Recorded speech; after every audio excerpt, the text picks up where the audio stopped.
palestra da doutora Karen Michels, professora da Escola de Saúde Pública da Universidade de Harvard, nos Estados Unidos, e diretora do Instituto de Prevenção e Epidemiologia de Tumores da Universidade de Friburgo, na Alemanha, publicada no YouTube em 10 de julho de 2018, viralizou e virou notícia no mundo inteiro, inclusive aqui no Brasil, saindo no Globo no dia 21 de agosto de 2018 e na Veja no dia 22.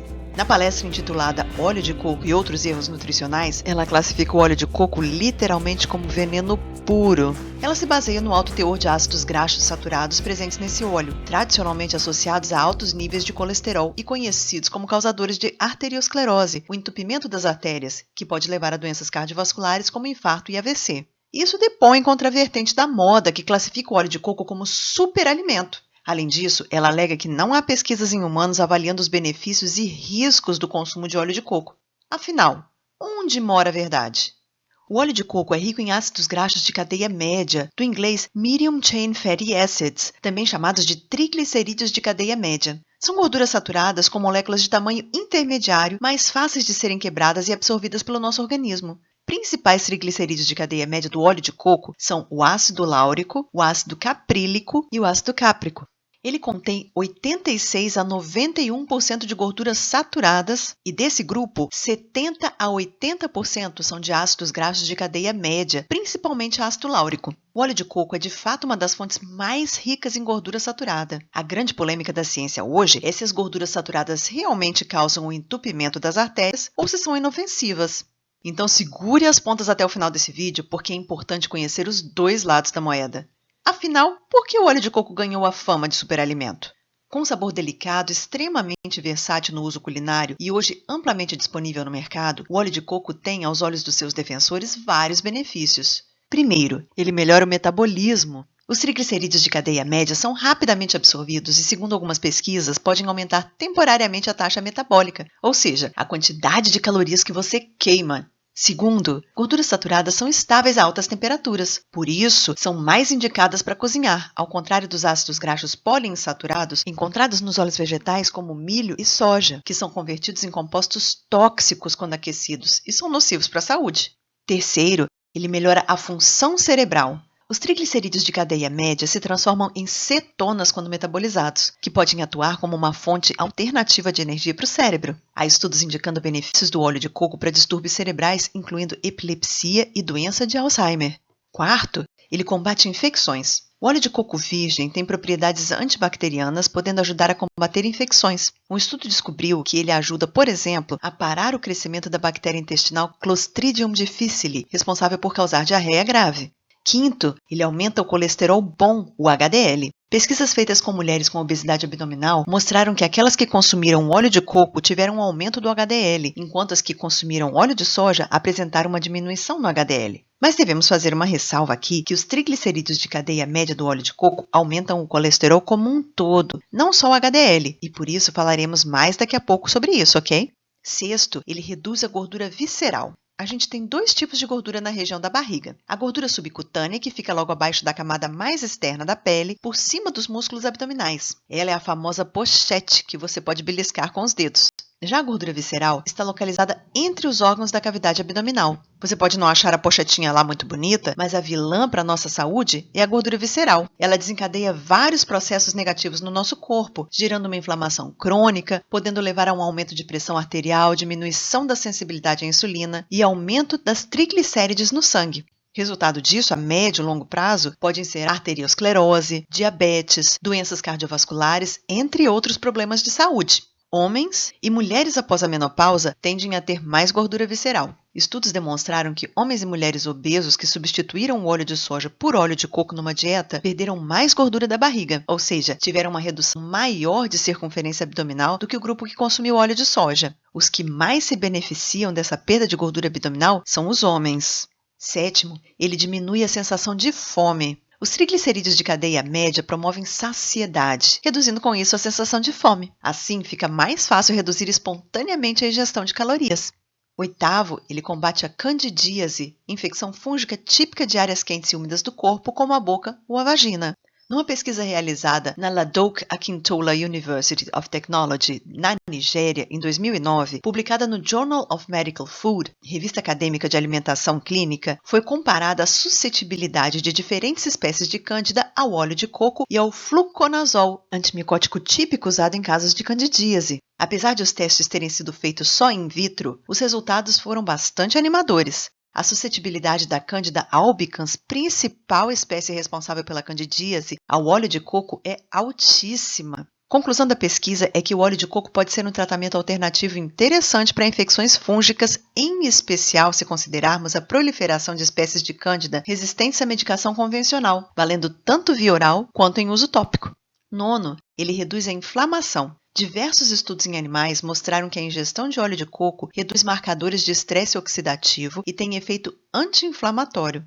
Décimo, melhora a saúde do fígado. Em uma pesquisa realizada na Malásia em 2011, publicada na Evidence-Based Complementary and Alternative Medicine, revista acadêmica de medicina complementar e alternativa baseada em evidências, com base em testes realizados em ratos, constatou um efeito hepatoprotetivo do óleo de coco virgem, ou seja, o óleo de coco parece proteger o fígado contra agentes tóxicos. Claro que esses resultados demandam mais pesquisas, mas apontam tendências bastante interessantes. Além disso, o óleo de coco ainda tem algumas indicações de uso tópico. Primeiro, ele melhora a saúde bucal. Pesquisas mostram que bochechar com óleo de coco, como um antisséptico bucal natural, reduz a presença de bactérias causadoras de placa dentária, cáries, inflamação e doenças gengivais. Segundo, ele hidrata a pele. Ele é um ótimo hidratante natural para as pernas, braços e cotovelos, e também pode ajudar a reparar calcanhares rachados e tratar cutículas. Já para o rosto, há algumas restrições, não sendo recomendado para pessoas com pele muito oleosa. Terceiro, ele alivia irritações da pele. Usado como hidratante, o óleo de coco também ajuda a melhorar dermatite, psoríase, eczema e outras doenças de pele. Alivia também picadas de pernilongo. As propriedades anti-inflamatórias do óleo de coco podem ajudar a aliviar a dor ou a coceira causada por picadas de insetos, reduzindo também o inchaço e o risco de infecção no local da picada. É só esfregar um pouquinho de óleo de coco sobre a mordida e cobrir com uma bandagem.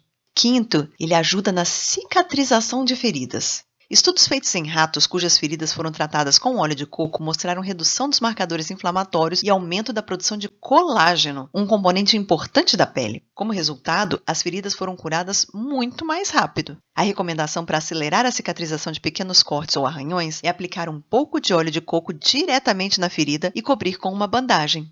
Sexto, as propriedades antibacterianas do óleo de coco ajudam a combater as bactérias que vivem em sua pele e podem produzir odores bem desagradáveis, sendo com isso um excelente desodorante natural, isento de produtos químicos. Sétimo, a pele em torno dos olhos é muito sensível e o óleo de coco é um removedor de maquiagem suave e eficaz. Oitavo, assim como o óleo de coco é um bom hidratante para a pele, ele também pode ajudar a manter o cabelo saudável. Ele ajuda a reduzir a perda de proteína do cabelo quando aplicado antes ou após a lavagem. Isso porque o ácido láurico, o principal componente do óleo de coco, consegue penetrar a haste do cabelo, ao contrário da maioria das outras gorduras. Então, onde ficam os contras do óleo de coco?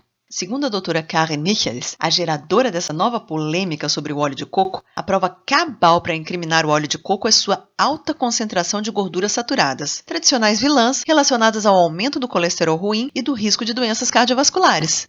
A Organização Mundial de Saúde e o Serviço Nacional de Saúde do Reino Unido alertam que as gorduras saturadas estão ligadas a doenças cardiovasculares, como infarto e AVC, o acidente vascular cerebral, diabetes e certos tipos de câncer. E diretrizes dietéticas tradicionais recomendam reduzir a ingestão de gordura saturada para menos de 10% das calorias diárias ingeridas. Segundo a Associação Americana do Coração, gorduras saturadas devem ser restringidas na alimentação e substituídas por gorduras insaturadas, presentes em peixes, oleaginosas, óleos vegetais e abacate, a fim de reduzir o risco de desenvolver doenças cardiovasculares. Quer dizer, a Associação Americana do Coração está de acordo com a doutora Karen Michels, dizendo que o óleo de coco é tão prejudicial quanto a manteiga ou a banha de porco e que ácidos graxos saturados são responsáveis por aumentar o colesterol ruim no sangue, o LDL.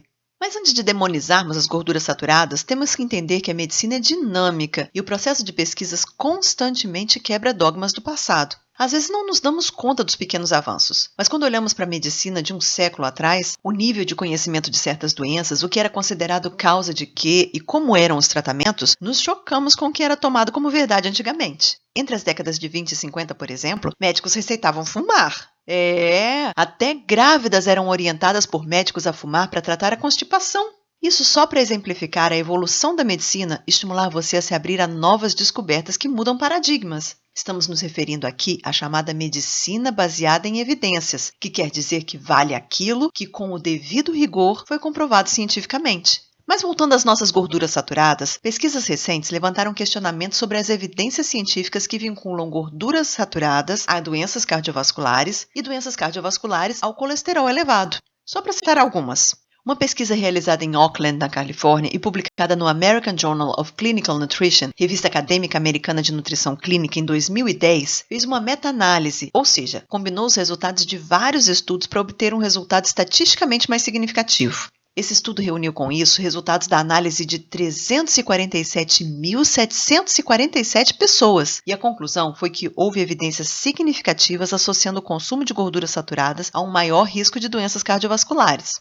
Já um estudo da Universidade de Copenhague, na Dinamarca, publicado também no American Journal of Clinical Nutrition em 2011, avaliou a influência de vários elementos da dieta no risco de doenças cardiovasculares, como o consumo de gorduras saturadas, substituição delas por gorduras monoinsaturadas e poliinsaturadas, substituição de carboidratos refinados por carboidratos de baixo índice glicêmico, entre outros. E trocando em miúdos, os pesquisadores dizem que o efeito de um elemento isolado é insuficiente para determinar o risco de doenças cardiovasculares, reforçando que o que faz a diferença é a combinação de múltiplos fatores. Eles ainda enfatizam que gorduras saturadas diferentes têm efeitos cardiovasculares diferentes, e fontes alimentares de gorduras saturadas não contêm só elas, mas também muitos outros componentes que influenciam o efeito de cada alimento como um todo no nosso organismo. E realmente, tem havido especulações de que parte da gordura presente no óleo de coco possa ser melhor do que outras gorduras saturadas. Vários estudos comprovaram que o ácido láurico não eleva o risco de doenças cardíacas tanto quanto outros tipos de ácidos graxos saturados, como o ácido palmítico encontrado na manteiga.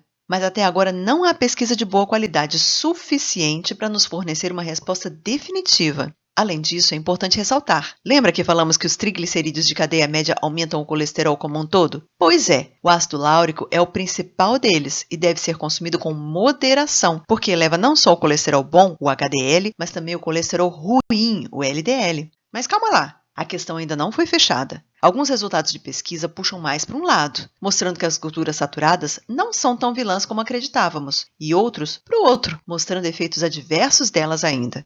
Reforçando a crença médica tradicional, um estudo ligado ao projeto PREDIMED, Prevenção com Dieta Mediterrânea, da Universidade de Oxford, no Reino Unido, que acompanhou 7.038 participantes durante 6 anos, concluiu que o consumo de gorduras saturadas e gorduras trans aumenta o risco de doenças cardiovasculares e a substituição de gorduras saturadas por mono e poliinsaturadas leva a uma redução no risco de doenças cardiovasculares.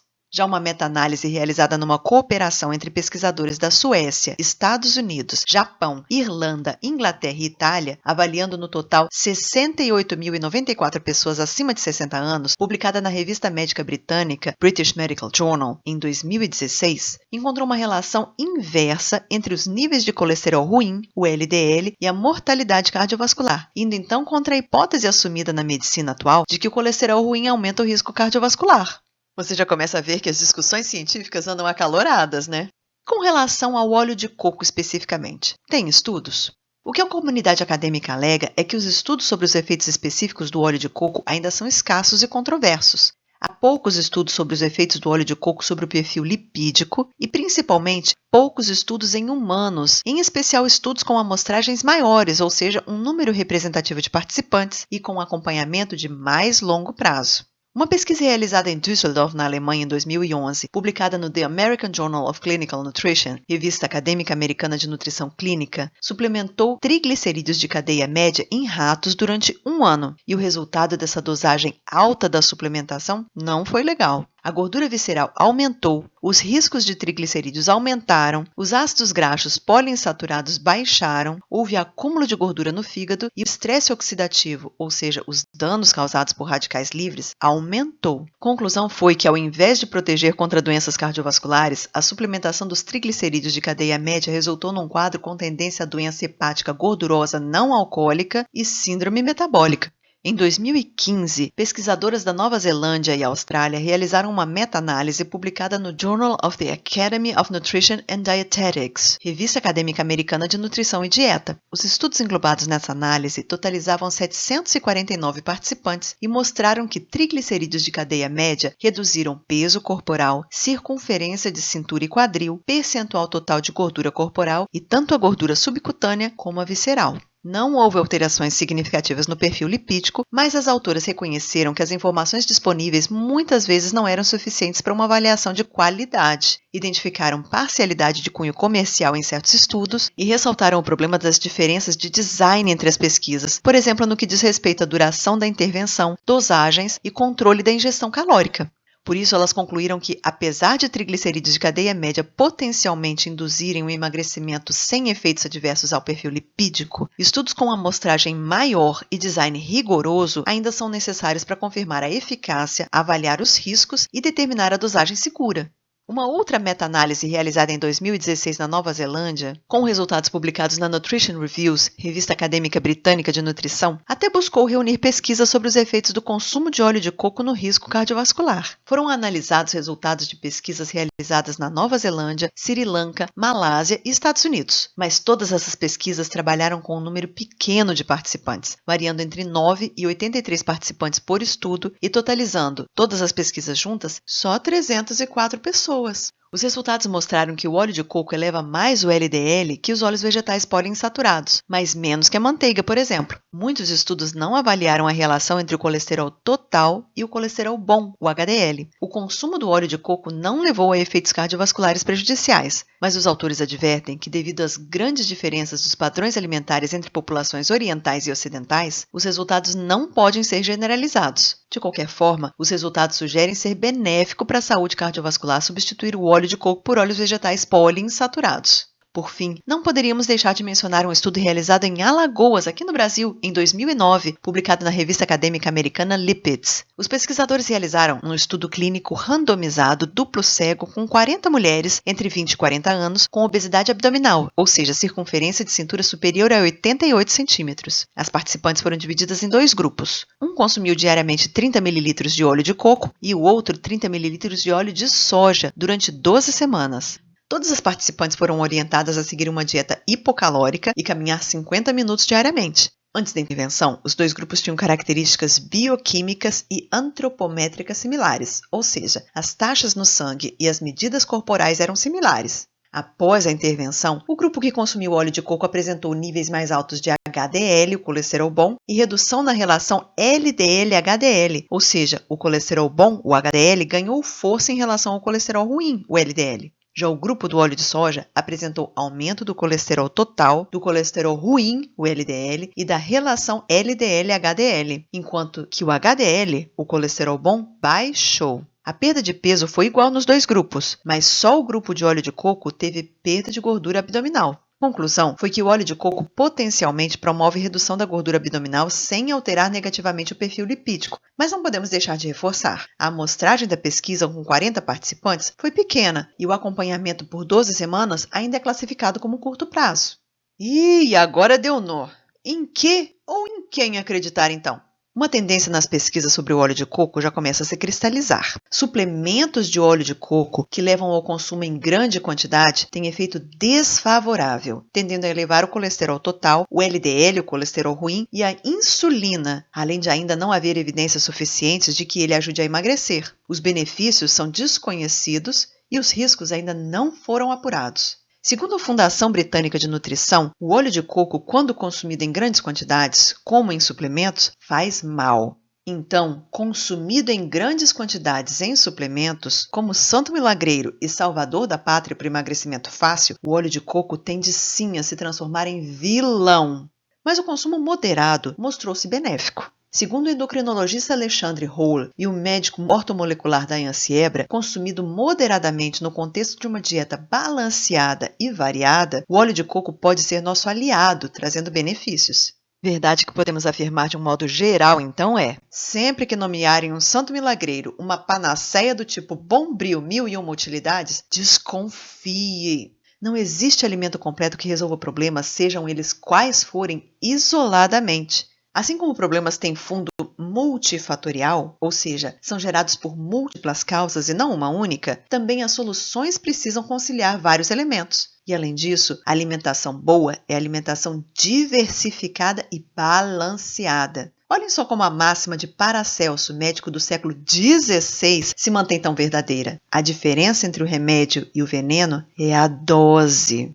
A culpa está, então, na simplificação e mistificação das coisas, no sensacionalismo de cunho comercial, nos exageros da imprensa, tanto para o bem quanto para o mal, e nos exageros que nós mesmos cometemos na busca de soluções fáceis. E você, vai continuar agindo no estilo me engana que eu gosto? Algumas orientações práticas, então.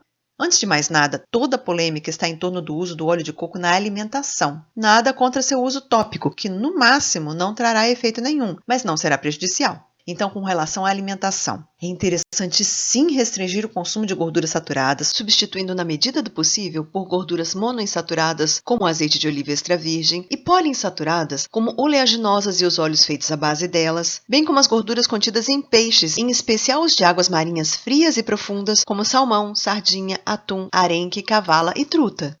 Mas como essas gorduras não suportam altas temperaturas, quando precisar de gordura para cozinhar e assar, você pode optar por óleos vegetais resistentes à temperatura, como o óleo de canola, óleo de girassol e azeite de oliva, nesse caso virgem e não extra virgem. Se os óleos forem refinados, não são tão legais, porque significa que foram tratados industrialmente com vários produtos químicos. E com relação ao azeite, há pesquisas comprovando que, apesar dele perder algumas propriedades fitoquímicas quando exposto a altas temperaturas, ele mesmo assim não se torna prejudicial. A alternativa é usar alguma fonte natural de gorduras saturadas, que são resistentes à temperatura, como por exemplo óleo de coco ou manteiga. Claro que sempre com parcimônia.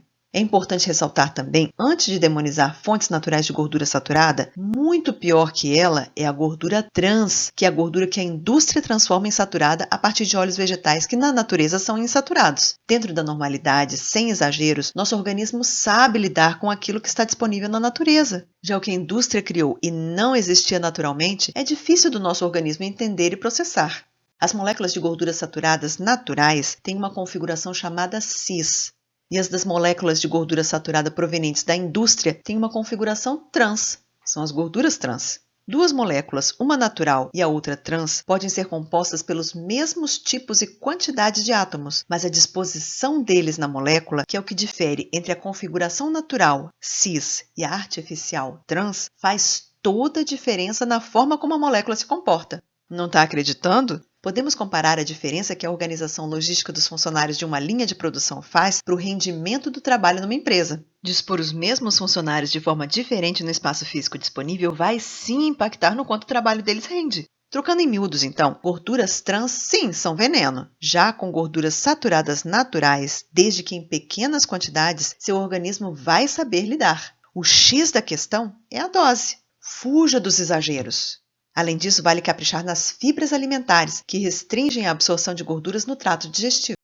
Quer saber como escolher seu óleo de coco? Antes de mais nada, é importante chamarmos a atenção para o fato de que existem dois tipos de óleo de coco, o refinado e o não refinado, também chamado de puro ou natural. O óleo de coco natural é extraído do coco fresco num processo de secagem rápida, livre de contaminantes e, portanto, não precisa ser alvejado e desodorizado. Ele pode ser virgem ou extra virgem. O óleo virgem é obtido da polpa ainda recoberta pela película que a separa da casca e, por isso, tem coloração amarelada. Já o óleo extra virgem é obtido da polpa totalmente despeliculada e, por isso, tem coloração translúcida. Para esse tipo de óleo de coco, ainda existem alguns atributos extras disponíveis no mercado. O primeiro é a prensagem a frio, que indica um controle de temperatura para neutralizar efeitos do calor gerado pelo atrito mecânico, mantendo a temperatura durante o processo abaixo de 45 graus e garantindo com isso que o óleo retenha sabor, aroma, cor e nutrientes naturais. Vale a pena!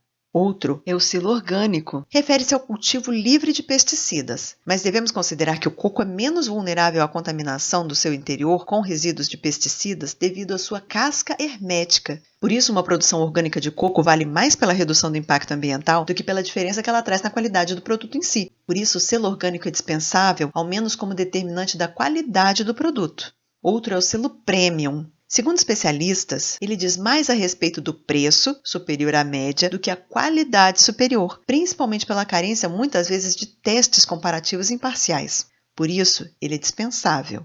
Já para produzir o óleo de coco refinado, deixa-se a polpa secar em condições ambientes e devido à presença de contaminantes, o óleo precisa passar por um processo de refino, alvejamento e desodorização, sendo tratado com solventes e submetido a calor intenso. Nesse processo, o óleo perde boa parte das propriedades benéficas à saúde, bem como sabor e odor característicos. O processo severo pode destruir alguns dos bons ácidos essenciais e antioxidantes, como o ácido láurico, que eleva o colesterol bom, o HDL. Esse óleo de coco, sim, definitivamente eleva o colesterol. A única vantagem do óleo de coco refinado é o maior ponto de fumaça, que é a temperatura a partir da qual o óleo produz uma substância irritante aos olhos e à garganta e que degrada componentes nutricionais do óleo. Ou seja, ele é mais resistente a altas temperaturas e, por isso, mais indicado para levar ao fogo. Embora seja verdade que o óleo de coco extra virgem, assim como o azeite extra virgem, contém fitoquímicos que possuem propriedades antioxidantes saudáveis, a maior parte do óleo de coco encontrado no mercado é refinado e oferece poucos antioxidantes, segundo o Dr. Ki Sun, professor associado de medicina em Harvard. Devido à ausência de regulamentação e fiscalização, certos fabricantes mal intencionados podem rotular como extra virgem e até mesmo premium óleos que foram quimicamente tratados ou aquecidos. Por isso, quando for comprar óleo de coco, é importante sim ficar atento a informações e dar preferência a marcas com qualidade já reconhecida. Outro item importante é a embalagem. Um frasco de vidro selado não transfere gosto para o óleo e bloqueia os nutrientes de forma mais eficaz.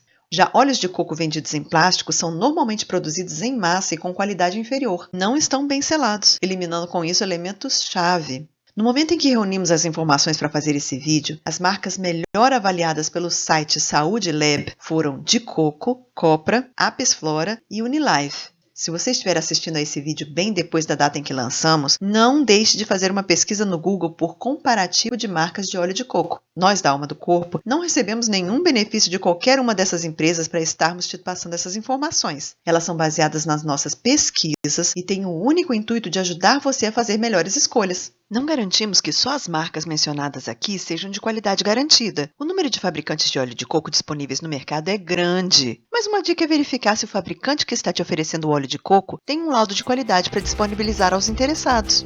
E aí, gostou dessas informações? Então não deixe de dar seu like e compartilhar com as pessoas que você gosta. Quer presente melhor do que informação de qualidade e saúde para dar para quem você ama? Nós te convidamos também a conferir o grande volume de conteúdo de qualidade sobre saúde que nosso canal tem para te oferecer. E para você que não quer mais perder nenhum vídeo que lançarmos, fica a dica de se inscrever no canal e, é claro, clicar no sininho para garantir que você receba sempre as notificações de novidades. Por hoje é só. Um grande abraço, muita luz e até a próxima.